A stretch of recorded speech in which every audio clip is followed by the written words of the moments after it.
Chers téléspectateurs, bonjour. Vous regardez l'émission La Voix de la Vérité. Je m'appelle Vlad Brig. Notre invité du jour, c'est Hubert Fayard, le représentant officiel de la République populaire de Donetsk en France, à Marseille. Bonjour. L'ouverture du centre de représentation de la RPD a eu lieu le 25 décembre dernier. Racontez comment ça s'est passé. Est-ce qu'il y a eu des problèmes, soit avec la presse, soit avec la diaspora ukrainienne, ou des provocations? Alors effectivement, nous avons inauguré le 25 septembre dernier le centre de la représentation de la République de Donetsk à Marseille. Ça s'est très bien passé, puisque nous avions beaucoup de monde et énormément de journalistes qui sont venus couvrir l'événement. L'Ukraine avait appelé à manifester contre nous, par la voie des réseaux sociaux, mais nous n'avons pas eu de manifestants contre cette ouverture. La télévision ukrainienne était présente également, puisqu'ils ont fait un direct de Marseille pour Kiev. Et ils étaient très tristes, puisque c'est vrai qu'aucun manifestant, tout au contraire, on a eu beaucoup de monde, et donc beaucoup de journalistes ont couvert l'événement, ce qui a été une très très bonne chose. J'ai présenté les objectifs de la représentation. J'ai remercié les élus qui étaient présents, puisque beaucoup d'élus sont venus. D'autres nous ont présenté leurs excuses, parce qu'ils ne pouvaient pas venir avec leur agenda. Et ensuite, Madame la ministre Natalia Nikonorova nous a transmis un message par vidéo. Et ensuite, nous avons coupé le fameux ruban tricolore, que j'ai toujours avec moi, un petit bout de ce ruban qui est ici. Voilà, le ruban tricolore que nous avons coupé et qui symbolise en France l'inauguration. Alors j'ai une anecdote, c'est l'Ukraine nous avait envoyé 2 colonels. Les 2 attachés militaires de l'ambassade d'Ukraine avaient réservé 2 chambres la veille, dans le même hôtel où nous organisions cette réception. Et quand j'ai appris leur présence, bien sûr, j'ai signalé leur présence à la police et à la presse, et ils sont repartis directement à Paris. Est-ce que depuis l'ouverture, il y a eu les tentatives de fermer la représentation en se basant sur certaines lois françaises, ou est-ce que selon vous c'est impossible? Alors depuis l'ouverture, d'abord, juste avant l'ouverture, le ministère des Affaires étrangères français et le ministère des Affaires ukrainien ont fait un point presse, une réunion spécialement sur nous. Parce que l'Ukraine demandait à la France de fermer le centre. Mais le problème, c'est que la France est un pays de droit, il y a des lois. Et on ne ferme pas les centres, les associations comme ça. Donc la France a été obligée de dire à l'Ukraine que ce n'était pas possible. Alors ils ont transmis des informations au procureur de la République, à la justice, puisqu'ils considèrent que l'objet de notre association est illicite, c'est-à-dire illégal. Mais en France, le droit d'association est un droit sacré, qui est régi par des textes, qui datent de 1901, et on ne ferme pas une association comme ça. Et à ce jour, j'ai aucune nouvelle, donc moi je suis pas inquiet du tout. Est-ce qu'il y a eu des personnes qui sont adressées au centre de représentation, et quelles sont les questions qu'ils souhaitaient aborder, voir avec vous? Oui, il y a eu des personnes qui nous contactent régulièrement pour plusieurs raisons. La première, vous en avez qui souhaitent venir voir la situation ici. Notamment, il y a eu quelques jeunes qui souhaitaient venir. Ils étaient très intéressés par ce qui se passe ici dans le Donbass. Et d'autres personnes qui veulent soutenir votre cause, la cause du Donbass, et qui viennent se proposer pour nous apporter de l'aide et pour faire... parce que l'arme essentielle, c'est la communication. Donc il faut faire de la communication. Parce qu'avant, en France, on entendait que la communication qui venait d'Euromaïdan.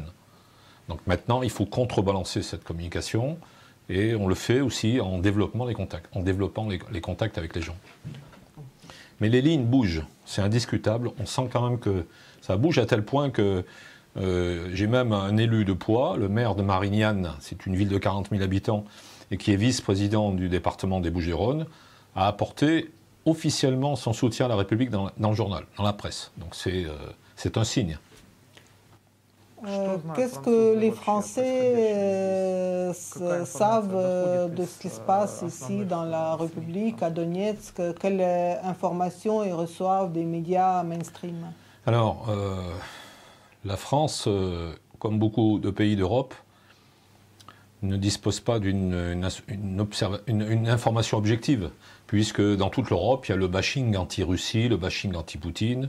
Donc ici, pour beaucoup de journalistes, ce sont des séparatistes, des rebelles, donc les méchants et les gentils sont du côté ukrainien. Donc notre rôle, c'est justement de dire, ben non, c'est pas comme ça. Donc on continue, on explique. Alors les Français, c'est vrai que actuellement, le Donbass n'est pas au cœur de l'actualité en Europe, puisque il n'y a pas la guerre à grande échelle. Et en plus, bon, les gens, il y a eu, comment dire, il y a eu des problèmes, il y a eu beaucoup de problèmes politiques en France, donc c'était pas la priorité. Mais il est vrai que on essaye petit à petit d'informer les gens, notamment sur les problèmes humanitaires, parce qu'il y a des problèmes quand même graves humanitaires. Et encore hier soir, donc moi j'étais à Donetsk, il y a eu encore des bombardements assez graves sur la ville. Ben là aussi, c'est notre rôle de dire regardez ce qui se passe. C'est très important. Combien de fois vous vous êtes rendu à Donetsk et quelles sont vos impressions de la ville, de ses habitants? Alors c'est vrai que c'est la deuxième fois que je viens depuis la naissance de la République. J'étais venu 2 fois avant la guerre, mais aujourd'hui, et même les élus qui m'accompagnaient au mois de juin dernier, ont été surpris de voir une ville propre, hein, d'ailleurs souvent plus propre que certaines villes françaises. Et une ville organisée où il y a une administration, une république qui fonctionne, un parlement qui fonctionne, une justice qui fonctionne, donc une république qui fonctionne. Voilà. Où est-ce que vous avez été à Donetsk cette fois? Qu'est-ce que vous avez visité? Alors cette fois, bah, j'ai fait plusieurs rencontres au Parlement. Je suis allé également, bien sûr, rencontrer ma ministre, puisque Madame Nikonorova, puisque c'est avec elle que j'ai affaire au niveau de la représentation. Et ce matin aussi, j'ai été déposer des fleurs sur la tombe de vos 2 combattants, Motorola et Givi. Et également, j'ai accompagné Svetlana chez une vieille dame pour apporter de l'argent qu'une donatrice allemande m'avait confié. J'ai également avec moi, j'ai apporté des médicaments que l'association française Vostok m'avait demandé d'amener. Donc j'ai convoyé ces médicaments ici, que j'ai remis à la représentante de Vostok à Donetsk. Oui, d'ailleurs, il est vrai que beaucoup de gens à l'Ouest devraient faire comme cette personne allemande qui nous a envoyé un peu d'argent pour cette babouchka. Parce que malheureusement, il y a beaucoup de personnes âgées dans son cas. Et un petit peu d'argent peuvent énormément les aider. C'est pour cette raison que j'invite tous nos amis à aider les associations, notamment Vostok et Urgence Enfants du Donbass, à les aider parce qu'ils font ce travail ici. Les gens en ont besoin. J'ai pu voir sur les réseaux que vous avez eu des contacts avec l'OSCE, puisque vous vivez dans le même hôtel qu'eux. Quelles sont vos impressions de ces contacts?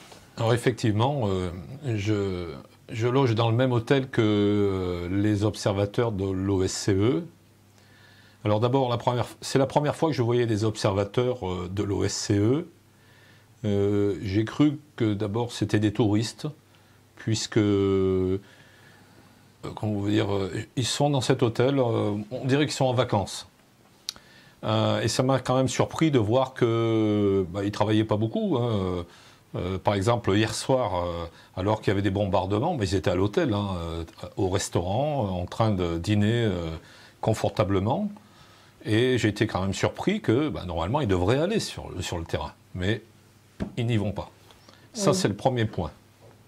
Et le deuxième point, c'est hier matin, je prenais mon petit déjeuner et à la table voisine, où les observateurs de l'OSCE prenaient aussi leur petit déjeuner, il y a une dame observatrice qui ouvre son sac, qui sort un tank télécommandé, comme pour les enfants.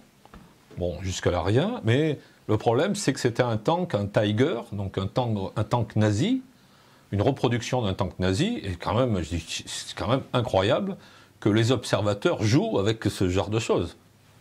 Donc j'ai pris une photo,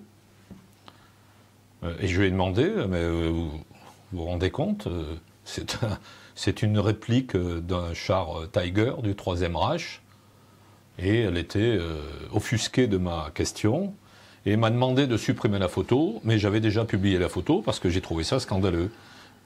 Alors c'est vrai que c'est qu'une maquette, mais c'est le principe, c'est pour le principe. Parce que c'est quand même surprenant que des gens qui gagnent 5 000 € par mois puissent jouer avec ce genre de jouets et à connotation un peu nazie. Voilà.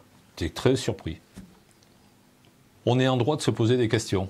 Parce que ces gens-là, ils ont une responsabilité énorme, puisqu'ils sont normalement là pour contrôler la situation sur le front, voir qui tire, etc. Bon. Ce qu'ils font manifestement pas beaucoup, puisqu'ils ont une œillère. Hein. Ils regardent ce côté, mais pas de l'autre. Moi, je leur ai dit, mais ils refusent le débat. Mais c'est quand même, on peut se poser la question de voir des gens qui ont une responsabilité immense à avoir ce type d'attitude. C'est puéril. Et d'ailleurs, je l'ai dit à cette personne, je lui ai dit, mais vous n'êtes pas une petite fille, vous êtes adulte. C'est quand même incroyable. Donc ça dénote bien l'ambiance et le comportement de ces observateurs qui sont là. Bon, c'est les grandes vacances. Hein. Ils ne travaillent pas beaucoup, hein. Ils ne sont pas fatigués, puisqu'ils rentrent à 16 h, ils sont là, à l'hôtel, restaurant.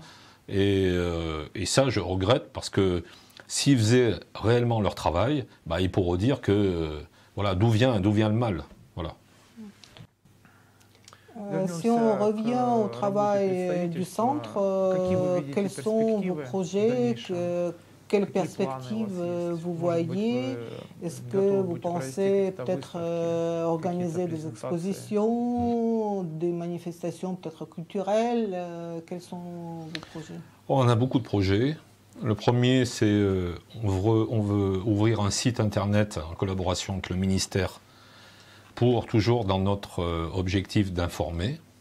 Ça, c'est le premier point. Le deuxième point, c'est nous allons créer des relations, notamment entre les écoles. Je voudrais qu'il y ait des relations entre les écoles françaises et les écoles de Donetsk pour des échanges, pour de la correspondance. Le troisième point, la même chose, mais entre des étudiants qui puissent dialoguer. Le quatrième point, effectivement, nous allons organiser des conférences et des expositions, notamment en conférence.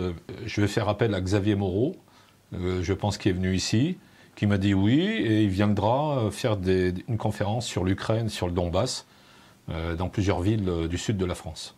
Enfin, nous avons un projet d'ouvrir une antenne du centre à Strasbourg. Et également, j'espère venir la prochaine fois accompagné de personnalités politiques de grande importance.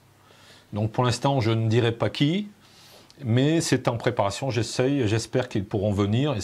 Et s'ils viennent à Donetsk avec moi la prochaine fois, je pense que ça sera un plus pour la République, et on pourra parler encore un peu plus de la République en France. Merci d'être venu en République, merci pour ce que vous faites. J'espère que la coopération entre la France et la République populaire de Donetsk sera longue et fructueuse. Je vous rappelle que vous avez regardé l'émission La Voix de la Vérité. Je m'appelle Vladislav Brig. Notre invité du jour, c'était Hubert Fayard, le responsable du Centre de représentation de la République en France.